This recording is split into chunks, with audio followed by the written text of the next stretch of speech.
enjoy a seat at the table and good company, where great conversations and meaningful discussions happen. Welcome to And Good Company. I'm Sarah Fiedelholtz, a conversationalist. We all know a great dinner party isn't really about the food. It's about the people sitting around the table engaging in lively discussions. And Good Company creates a way to capture smart and important conversations as they happen. I am pleased to be in the company of Lynne Gilmore, who is the Interim Executive Director of Creative Women of the World, and so much more. Welcome.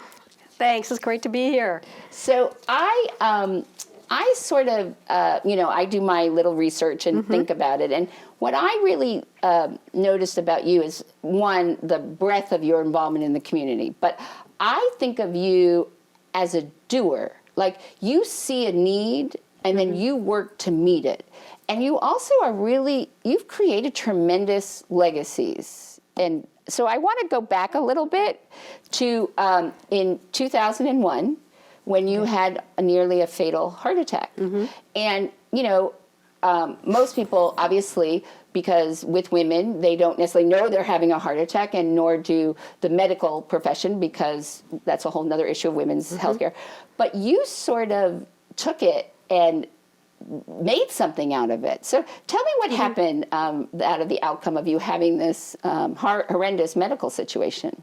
Yeah, I saw it as an opportunity and a blessing, and it's what I didn't know about women and heart health, and I certainly didn't know anything about heart attacks. I didn't know anybody who had one. I was not at risk for heart disease. We have nothing in our family related to any of the risk factors of heart disease. And so after spending 5 days in the hospital, and just as an FYI, what happened to me was the LAD, the big artery on the top of the heart, was 100% blocked. I used to say it was 99.9% blocked, but when I found out my heart actually stopped, which I didn't know for a while. Well, that's when you were in the cath lab. That's when I was in the cath lab. I mean, you were very lucky. And the diagnosis was that I had acid reflux because of a miscommunication between the emergency room doctor and a nurse that preceded Dr. Bob Swint, who was the cardiologist on call, who became my savior, and Dr. Steve Reed, who was in the cath lab, who cleared the decks for someone that wasn't presenting as really a heart attack patient until it got really serious.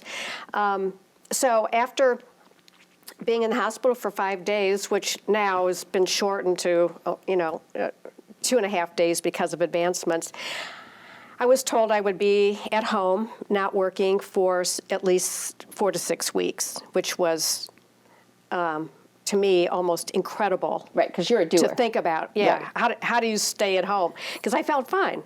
And so I sat at my kitchen table, and it was a beautiful, this happened in July, and it was a beautiful morning, and I said, okay, God, you put this on my life's journey. Now, what am I supposed to do? And the first thing that came to mind was education.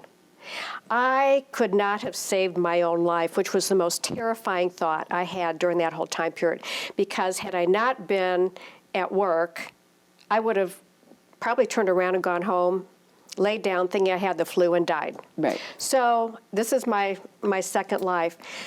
So through just a series of great opportunities, I met some individuals and was asked to join the American Heart Association board.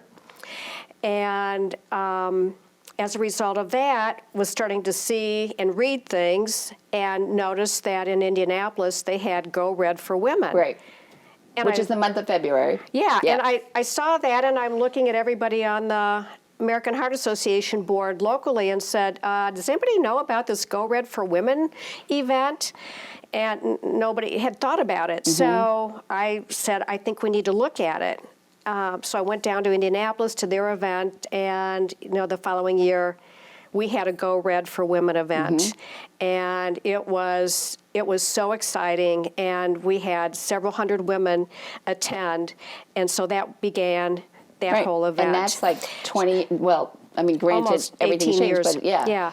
And then simultaneously, I learned about a national patient advocacy organization called Women Heart. And that was several years old. And I was introduced to that as another opportunity to learn more about extensive heart issues. And you nominate yourself, but you have to have references to apply to be a facilitator for Women Heart Support Group. And one of the requirements is you go back to your home community and you become the advocate and the facilitator for a lot of different heart events. So I got accepted, went to Rochester, Minnesota for training at the Mayo Clinic, met several hundred women from throughout the country. Still, we call ourselves Women Heart Sisters, and even today I'm still in communication with several. And so for 10 years, I had a support group here. And it was not only rehabilitative for me, therapeutic to get through all of the things that, one thinks about this heart disease that you now have, but how do I help others? And that's that other side of education. And so we had a small contingency of women that got together. In fact, we were all very positive. We all wanted to be better in terms of our health. And some women had various health issues anyway that would have been a predeterminate to heart disease, and others did not. So the longer we met, we got involved in all of the American Heart Association walks, and we volunteered to do various things. But one of the greatest compliments that our group received was from one of the women, Deb, who said that when she went home, we usually met up from 5 to 6:30, and her husband always commented, "Gee, you always come home in such a good mood, even if maybe you didn't leave in a good mood. So what are you all doing? Are you drinking or whatever? What's going on?" And she said, "We just really like each other, and we support each other, and we encourage each other, and we laugh. And, laughter is the best medicine." And so, I took that away. And so for 10 years, that was my contribution. And then Women Heart has since moved on and is now housed at Parkview. So what I took, what could have been just a really debilitating, devastating experience. You could have died. Yeah. And was something that, it's like, you make lemonade out of lemons. And well, that's you sort of the way I look at it. I mean, like I said, you're a doer, but things that you do really have lasting impact. But how do you think that having a near fatal experience and how did that change what you do and what you pursue and how you look at your life? The first thing that I realized was I just can't fret or fuss over the little things. I had to let some things go. If there was dust on the floor, I had to ignore it for a little bit longer. If there was something that wasn't quite in place, I had to ignore it a little bit longer. If I was putting pressure on myself to finish a project, I had to really step back and prioritize. What does this, in the scheme of things, how really critical is this? And then when I realized that I'm living a second life, what more can I do? And I can't say that it made me more empathetic, but I think it did. It made me more intentional, I guess, in the empathy that I felt, not only for myself, but for others who may not have the same kinds of opportunities or the education or the connections that I did. So I don't take this life for granted at all. But you obviously, with a lot of your work, you've been very empathetic and are really able to look at things for other people. So, and talking about a legacy. So let's talk about the AWS Foundation and what you were the first executive director of the foundation. So tell me a little bit about how the foundation started and what you thought about when you were really shaping the foundation. Well, let's go back a few years before that, how I got into the disability industry. It happened to be after the heart attack that I had several friends who came to visit, and one of them was a board member of the Disability Service Provider side, which was known as AWS at the time, now Benchmark Human Services. And she asked me if if I was thinking of leaving my corporate employment. And what were you doing? What was your? I was working at Lincoln Reinsurance. Okay. And they had been sold, so I didn't know that I had a job going forward, but I'd been in the nonprofit world for so many years that I thought, maybe that's the change I need to make. And so I was invited to apply to AWS for development and communications, and that was before the foundation. Oh, long before, yeah.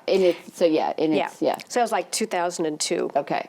And so I joined the organization and didn't know a lot about the disability industry in Fort Wayne. So as I got to know it and made contacts throughout the community, and thankfully through a couple of our really involved board members, began to see that there were opportunities for us to have a bigger footprint in terms of activities in the community. One of the things that happened, one of the pivotal events that happened was during a 3rd Congressional District election, there were several disability-related... what year was this? This was, I knew you were going to ask me that. Well, I just didn't want people to confuse which election. I don't know. It would have to be the early 2000s. Yeah, early 2000s. Okay. And so one of our board members said, because there are some federal laws coming up for renewal, let's see what our congressional representatives think about that. So we hosted with all of the other disability service providers in town political forums, and the two candidates would not debate each other, so we had individual forums. And we had, a few people from the community show up. Right. But the bottom line was that all of these service providers came together. And before that, there was never the... there was no the collaboration or something that brings them together. Well, they didn't want to collaborate, right. I guess. That's what I was told. But that's a lot for lots of, happens with lots of businesses. There's competition within the disability field. Right. So we all worked together, and at the end of that second debate, I said to a couple of the individuals, we did really well. And we had the media show up. And I said, so what if we all coalesced and we became some kind of a coalition? I said, I don't know what it looks like, but can we have a conversation about it? So the end result of that was the Northeast Indiana Disability Advocacy Coalition.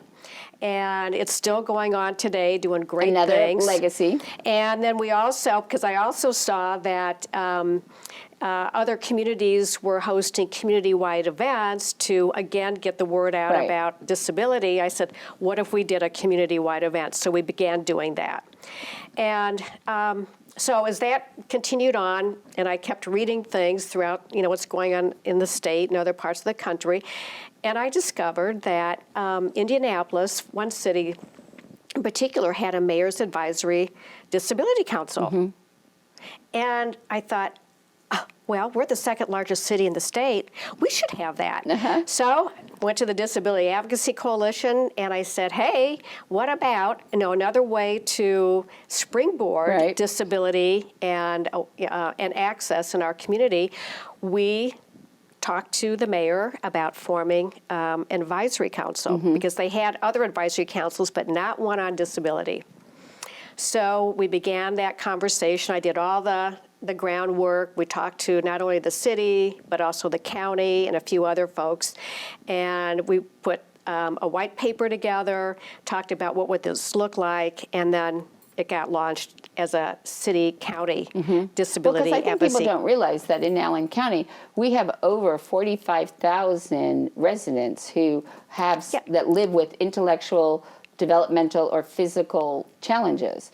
And they're often overlooked, for lots of reasons. So I don't think people realize the significant number of people that need services. Yeah, and we also need access to buildings and restaurants. And they need advocates, too. And they need advocates. And so as plans are being made, make sure you include the disability community. So those were two really big things that happened before then the foundation started. Right. And in my role as Vice President of Development and Communications, I was charged by the board to look at creating the organization for the foundation. They had already worked out the higher level details about, how it was going to be carved out. Right. So we had a task force from the board, and we all took various aspects of what we needed to look at, from the organization to what would we fund,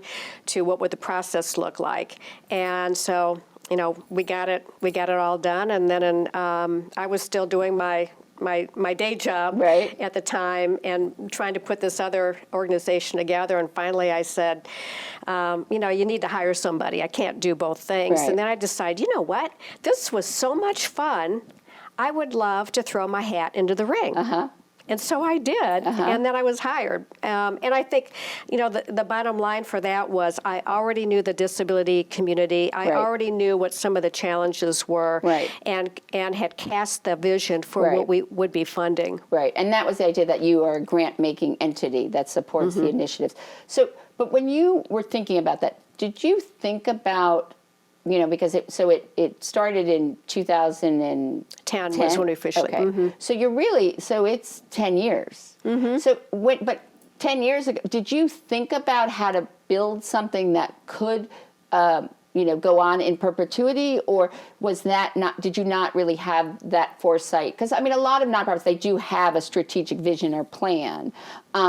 So did you think about the future, or was it really you were like, okay, we got to just make this happen now, and we'll worry about that, down the road? Well, a lot of that decision comes from the board, and we just had such a phenomenal board, and a lot of what I was discovering and talking to organizations was what had they been trying to do, and it's really hard work to give money away.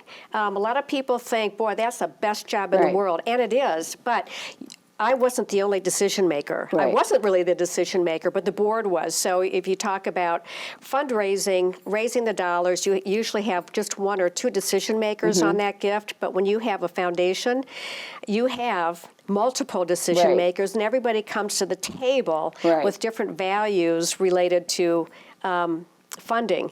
So as we began to identify what were the needs, and I also knew that in order to satisfy the requirements for what we wanted to grant out in a given year, that we had to push out beyond just the disability service providers to really make what we did inclusive. And that's going to other organizations whose core business or core mission was not disability. Or what you also... And bring them to the table. Or also what you did was you didn't wait for an entity, an organization to come to you asking for money. You also went out to seek where you saw a need or an issue that needed to be addressed, and sort of said, okay, you need to you do this, and if you can extend that to the disability community. So you actually were very proactive in getting people to ask you for money. And, since it started, on average, it gives somewhere between $6 to $8 million a year. And, it's grown, you out of the gate, you funded 70 organizations. And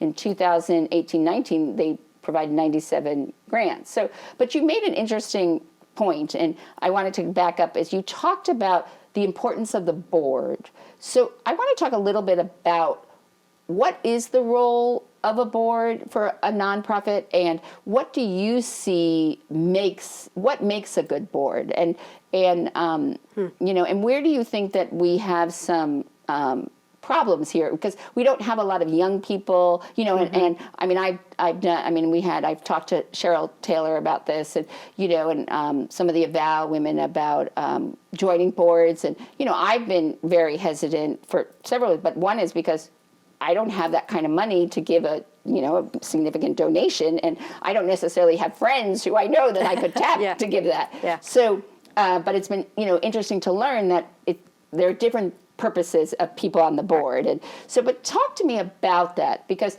I think that the staying power and the importance, like you said, for AWS was because of the board, and you now are you're now obviously the executive director, but you're the president of the board for the Creative Women of the World, and now you're also the chairman of the board for WBOI, and you're on several other boards, and you're also the president now for the Rotary Club of Fort Wayne. So you work with boards. So tell me what you think makes a good board and the dynamics of how you navigate working with a board. That's a great question. When I moved to Fort Wayne, one of the things in the late 90s, one of the things that I heard often was that we were losing a lot of the corporate executives because corporations were either moving out of Fort Wayne or their headquarters were And certainly moving. Lincoln was a big right. big Lincoln one. was at the top of that iceberg. And having worked for a fundraising consulting firm in Chicago and Minneapolis for many years, one of the things that some of my older colleague friends would say, we're working on this campaign. The board of this organization was supposed to do something, but this has stayed with me, and I sort of orient myself to this approach when I'm serving on a board. The big guys would, mostly men were on boards. Right. The big guys would come in. They ran major corporations. They took their suit coats off when they got into the nonprofit's boardroom and immediately dumbed down. They would never have let that nonprofit proceed or make decisions the way they made decisions for their corporation. So, your mindset has to be, you're not gonna let down, you're not gonna let somebody get off the hook. You are going to be diligent about your service to that nonprofit organization. Because as a board member, you have a fiduciary duty, right? Yeah. But they could get up, walk away, and then, you're not my problem. Right. But it really is. The buck stops with the board. Right. If you're responsible.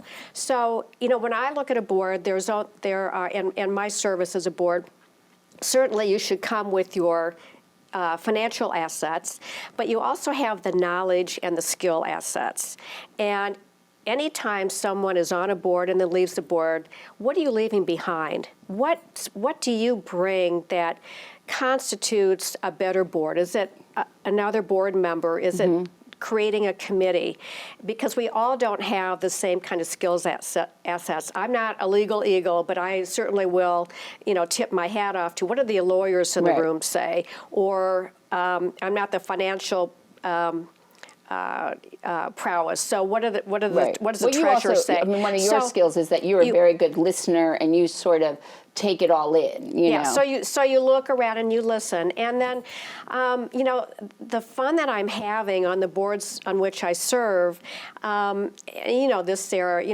One of the things that I just love about Fort Wayne and why I'm choosing to retire here. Right, because you just built a major house. You're not going anywhere. Is that I can connect and bring together various voices and come up with some ideas that someone over here may not have thought of that works over here. Right. And then all of a sudden, it's, wow, that's a great idea. Well, it's not a new idea. Right. So, that's the other thing you bring if you really are looking at what is it that I'm here for? Okay, but also then there's the issue that because with a lot of boards, there's a lot of tradition, a lot of people, institutional knowledge, and they've always done, things a certain way, and, you're sort of a change agent. I mean, you're a disruptor in a way. You're going to say disruptor. How do you deal with that? How do you not allow or deter when you have either an executive director or boards that, always say, well, this is the way it's always been done, or they don't want to do it a different way or look at it in a different way? What's your approach to handling that? And because a lot of people, they really don't want someone who's going to give them the hard, have the hard conversations and really say, okay, we need to change this and really push that change. Because the biggest thing that people don't want is change. So how do you deal with that? Well, I'll tell you, the doer part of me, and that really, I really cut my teeth on that with the American Heart Association and bringing Go Red to Fort Wayne, because the first thing everybody thought about was, well, who's going to do it? Oh my gosh, this is hard work. Well, yeah. Well, I'll raise my hand. I'll do it, and that's happened throughout my other board services. it is going to be hard work. Who amongst the board wants to come together and work on this? And you have to just build a little coalition and decide, do I have the time and the energy to provide the leadership for that to happen?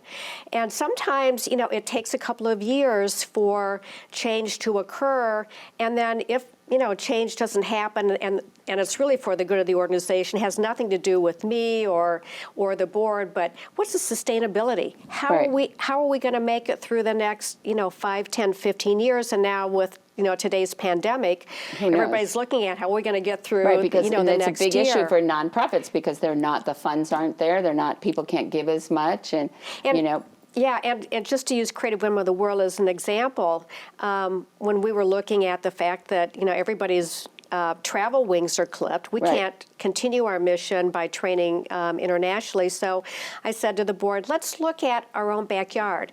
We have this resource. How can we apply it to individuals and groups that are probably trying to start a business or are artisans that need a little bit of a boost with just some basic education. So that's what we're doing now, and we're having great conversations. And so, connecting those dots.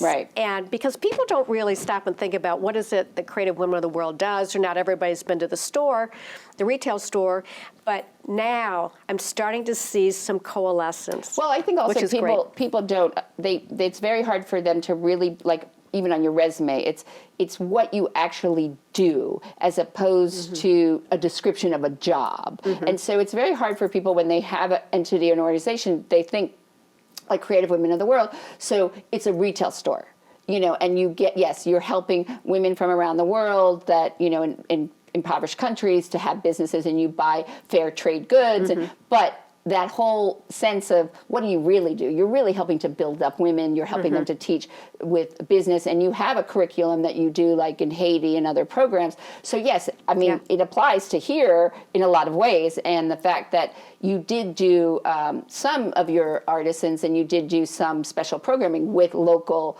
artisans, because one of the things that they don't have is there really isn't a gallery or anywhere that they can really sell their goods on a regular basis. They either do farmers markets or pop-ups, and so to really be able, so there's, you have a physical space, and if it's the Creative Women of the World, women here are part of that world. So, but the other thing is that, you have such interesting mix. So you have the, health and medical, and then you have the disability, and then also you're very interested in the arts, and then obviously with Rotary.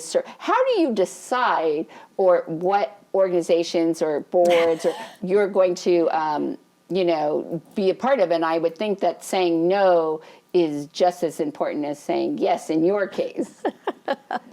Oh, that's so funny. Well, now that I'm retired, and you're not retired. Well, yeah, paid work, but the psychic payment that I get from being involved is what keeps me going, and I have literally fallen into great opportunities. That's all I can say, Sarah. Is I'm just really blessed to, be identified as someone who might be able to provide some insight. But coming back to one thing that you that I want to comment on regarding mission and organizations and being a change agent is still staying, and this is true with Creative Women of the World, staying true to the mission. Right. Because mission creep can easily occur, and I'm sure there are a couple times where I was on that bubble of, oh no, wait a minute, we got to pull this back and remember what our mission is. But you have to make sure then that the board, you clearly define that mission and you convey it to everybody. Everybody in the organization needs to know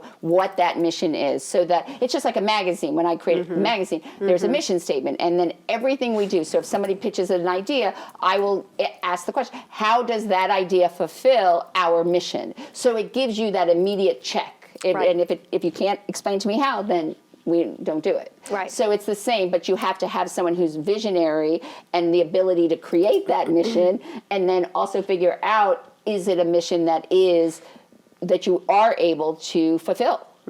So I think that that you have that ability. And I mean, but how do you feel about that, looking back at Aws Foundation, and now they just moved into a new headquarters and what they continue to do and what they bring to the community. And I mean, how do you feel about that? And they actually, I mean, obviously they feel very good because in 2018 they created the Gilmore Inclusive Arts Grant.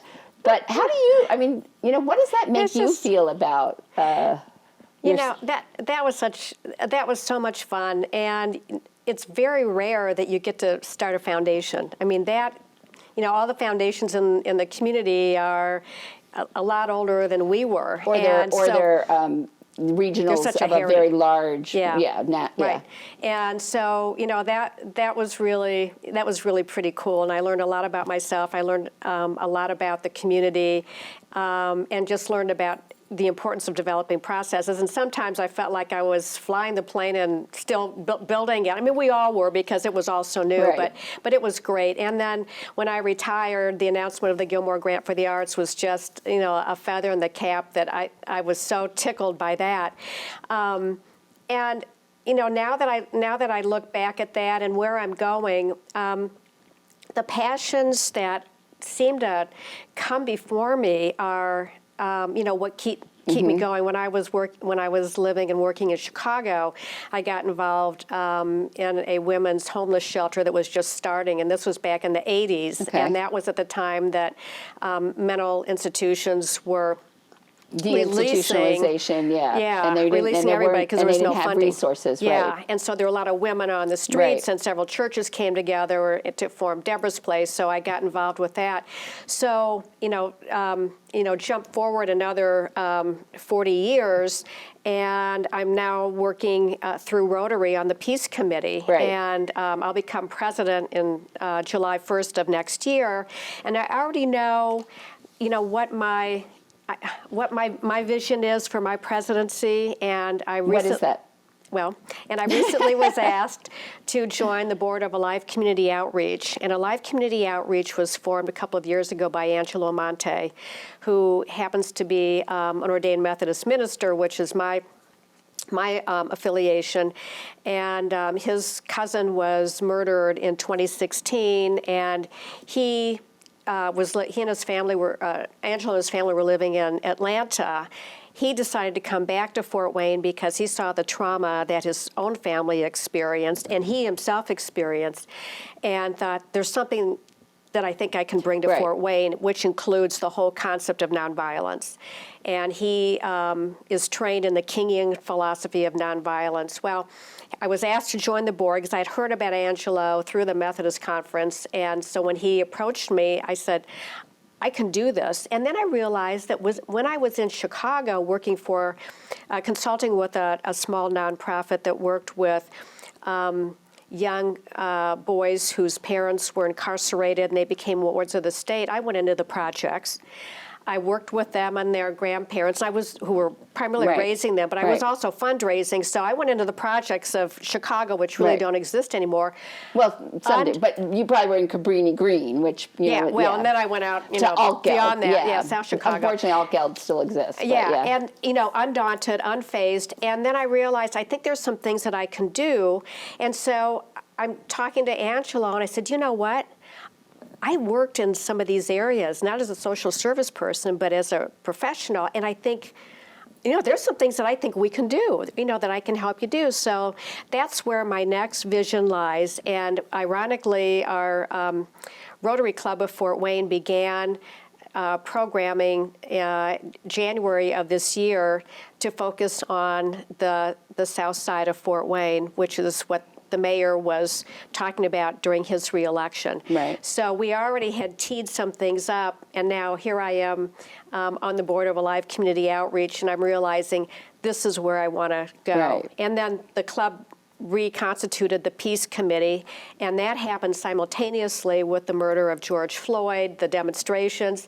So here's this white woman with gray hair saying to our committee, we need to be downtown, we need to be, I want to march. I mean, I had to do something. I had this pent-up energy and got a small group together. I've never done anything like that. Well, I did a little bit in Chicago with the housing, homelessness, but, you know, here we were on full display, and it's like, okay, I'm in. But how do you also, I mean, so you're looking for the sort of, you know, to execute on these needs and stuff. But like, we've talked about this. So with these service membership groups like Rotary and Kiwanis and whatnot, they're not getting younger members, and they're not getting people who are interested in joining them. So how do you also look to the sustainability of an organization like Rotary and getting young people to understand the value and wanting to become a part of it? How do you what's your plan there? Well, well, I've already teed up some things regarding what my plan would be, and that is to reach out to other organizations like Young Leaders of Northeast Indiana. Where do they go? Where do they graduate to? And then the other thing that I've learned from being involved with Rotary International is that there are different kinds of club configurations that could be satellite, or it could be linked just to the work that our Peace Committee is doing. And there might be a tangential activity that we get involved with that we don't know yet exists. And so I'm bringing along some friends to participate in book studies and to participate in anti-racism workshop. So I see us as a segue, the doorway, if you will, to bringing others in a different format. And do you find that the board and people at Rotary are receptive? Because, that's, again, you're being a change agent there. And Rotary traditionally, they usually, I always remember that they always, supported education and essay writing contests, and you could win money and stuff like that. So you're changing, and like by bringing back the Peace Committee. And how has it been received? Well, it's I think people are going to be very excited about it because it gives us another tool in the toolbox, well, it also if you makes will. you relevant. Yeah, exactly right. And Rotary is also going to add, Rotary International is adding environment to their list of focuses, and that will really kick into high gear. And also looking at diversity, equity, and inclusion. Those are other three big conversations that are going to happen next year. And so I'm all about that. And so I think the relevancy they're working on at a global level. Right. And what we need to do here, we have 3 Rotary clubs that are very active in the immediate Fort Wayne area. So it's going to be a matter of getting out there and saying more about who we are. So will you also divide and conquer, because I don't really understand the difference, between each one. So would you say they're going to you'll take peace and they'll take diversity and inclusion and they'll take because you can't do it all. Yeah. Or for you all to sort of work together more, or. Well, the clubs are positioned geographically. So if you're on the north side, you'll go to the Anthony Wayne Club. Okay. That meets on they meet on different days. And then the Summit City South is on the south side. So and downtown is downtown. So I think collectively we've already talked to everybody about getting on board with our Peace Committee and the work there, and everybody has said, yeah, we want to do this. So we want to work in tandem, and I think that just brings more resources to bear on what we identify as this is in my sweet spot. I really like that idea. This may be something else that we can do. So it's all working together under the same flag, if you will. And I think that you've also really, I sort of feel like, you're a perfect example of things that come full circle, because you've been able to use the things you learned in your corporate professional life and things that have happened, and you sort of bring those back. And so even with the Peace Committee and stuff, you're still looking at, different communities and populations that are either marginalized or that aren't paid attention to, just like with disability, or using arts as an expression. And obviously art therapy would be a very big thing for trauma. And then Creative Women of the World, for a lot of the women like Sari Bar, which you work with, they actually work with women in India that recycle saris, but they all are from getting them out of being sex trafficking. And so you really are also then helping women out of different situations. And so in some ways, like I said, you know, on the surface, people may not realize how it's all interconnected. But if you look a little, like you said, beneath the water of the iceberg, you see how it really does all make sense. And then you just became the chairman of the board at the WBOI. And so obviously, there's never been a more important time in our community where the media and dissemination of information and factual information has been important. But you've also faced a very difficult time because of the situation and people not being able to give, and grants being cut. And so how do you look at all that? And then obviously there is the mission to bring WBOI downtown, and you have the building, and there is a nice sign on the side of it. How do you reconcile all this, and how do you lead in a time of really so much importance yet difficulty? Well, one of the easiest things for me is I get really passionate and excited and enthusiastic, which I hope spreads. Well, I believe that's contagious. Yeah, so, that it spreads widely and deeply. And having those shared experiences as, I've been an NPR junkie. My gosh, I lived in Minneapolis, home of NPR for many years, and then translated that to Chicago, and then here. And so I think it's partly, I'm not going to, you look at what are the obstacles, but more importantly, you look at, okay, how do I turn those into a positive? Being downtown is going to give us more direct relationship to downtown activities, the government, but it's also arts. Relevance and yeah, and then that local connection, and absolutely. And being downtown is vital. I mean, I lived in downtown Chicago, I lived in downtown Minneapolis, and when I moved here, downtown Fort Wayne for housing wasn't available. And so I'm committed to any downtown environment. And so I see transposing where the station is now, which is difficult to get to, and it's moving really that down to it's also in a commercial sort of I don't know, district or something. It's not, and NPR it's all about storytelling and the people, and so it is very difficult, and it's not a very inspiring look when you drive to get there. So I agree with you. I think you want to be, and then having it downtown and that vibrancy. But I mean, you're also facing a very big challenge because in terms of fundraising, and that's a huge initiative, and I mean it's important, but and realizing the times in which we live. However, we just finished the best fall fund drive we have ever had. Because I think people are recognizing the importance of factual, and this has never been a time. And the truth is, even when you looked at the election and you wanted to know an update, immediately, the easiest place to go first is actually the radio, because they are actually, it's the fastest way to disseminate information, which is why cities have emergency radio stations, because they can just get it out, as opposed to having to satellite with television. So if you still want an update, or, okay, did they call, what they called or stuff, you go to radio. So I think people are realizing that role of it, but also the idea of it being factually correct, and taking things and looking at it through this, lens that NPR does. So I think that's never been more important. So. Yeah, and how we listen to radio is changing. All the podcasts are being developed. I even have my own idea for a podcast that I'm going to pursue. Well, we should talk about that, because we can.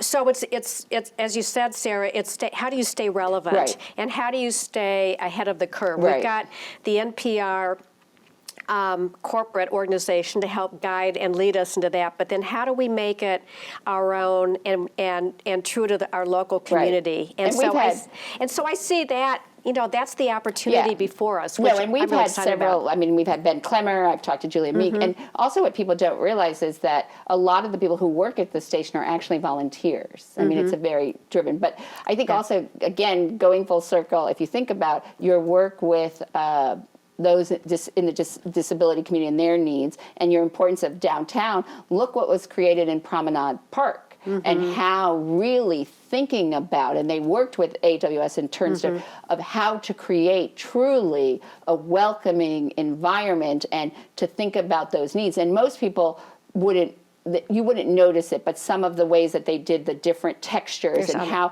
and where they put that little band shell, and how they created sections, and that's all very, very intentional. So I think and that's because we had a focus group. I said, we can sit here and talk about what we should have, but I said the most important thing is to hear it from the individuals who will be the beneficiaries, and then bringing them together really was a fine compliment to them as being really important resources in this community. So, there's a quid pro quo on that. So, that was really a win-win. Right. And I think that something very interesting about you that I want to talk about, people would be very surprised to know about your involvement with curling. Oh. So let's talk a little bit about that and how, what do you, do you like it? I mean, how did you get involved in this? Well, the curling club started by Craig Fisher and his wife, was because they have a son, Grayson, who has autism. And they were looking for something that they could do together as a family. And they were watching the Winter Olympics, I think this was 2009, and they were watching curling, and Grayson really enjoyed watching it. Well, they found a curling club in Bowling Green, Ohio. So they drove 2 hours one way every Sunday to try it, and they all really loved it. So Craig came back and thought, how can we put a curling club together? So long story short, they did. Right. And they just moved last year into a bigger facility. Yeah. And so I was asked to come and meet Craig and talk about an accessible curling program as a request in front of the foundation. And when I went and I saw, and I had seen, we all watch curling on the stands, but we really don't know it. Yeah. And so I said to Craig, this looks like it could be fun. He goes, want to try it? And I said, yeah, but not right now. Well, we did a granting organization visit with our board, and so we had some board members make visits to some of the organizations we funded, and the last one was at the curling club. And so Craig said, okay, who wants to try curling? Well, of course, I raised my hand. And that's the doer in you. Yeah, and so I said, I think I could do this. And I said, well, I'm going to retire. When I retire, I never even seeing that was going to happen. So Craig kept in touch, and he said, we have a Learn to Curl coming up, so come on out.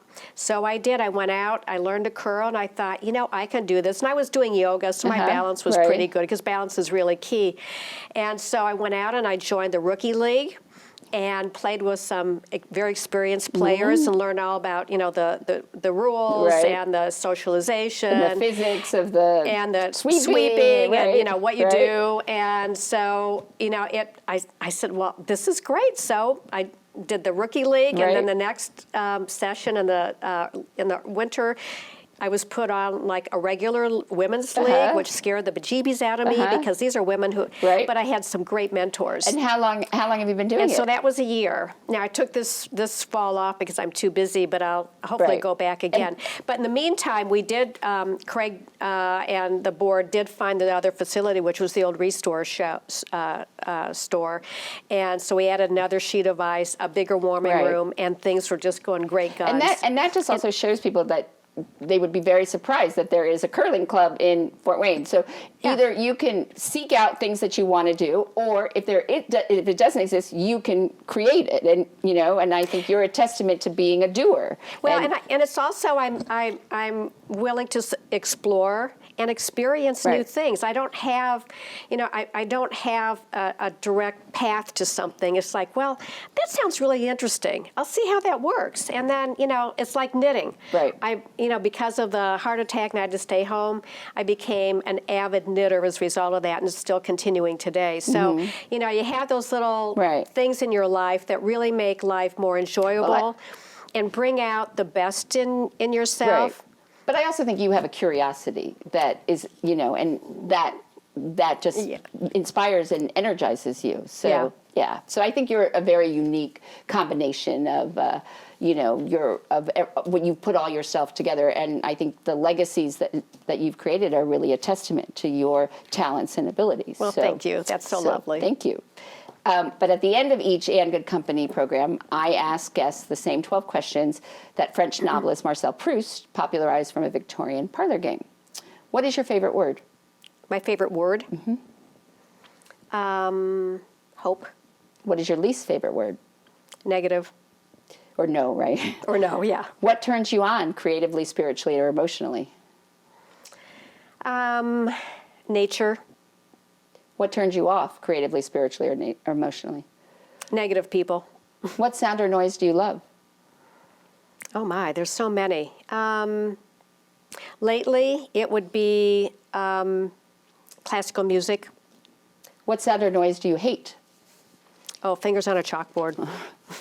What profession other than your own would you like to attempt? Oh my. Gosh, that's a really good question. Because I really enjoy art, but I don't think of myself as very good an artist. And what profession would you not like to do? A dentist. What do you consider your greatest achievement? Oh, helping people to see the possibilities. Who, living or dead, would you most like to have a conversation with? You know what? I would like to have a conversation with my mom and my dad. They are both deceased, and I would love to have a conversation with the daughter I am now. How would you like to die? Well, since I already went that way, Right. heart attack was pretty easy. Okay. It didn't hurt. Okay. And if heaven exists, what would you like to hear God say when you arrive at the pearly gates? Well done. Good and faithful servant. Well, I would say well done to you, and what you've brought to the community is much appreciated. Sarah, you are a delight. Oh, thank you. Thank you. And I hope you'll join me next time when you can again enjoy a seat at the table for great conversation and good company.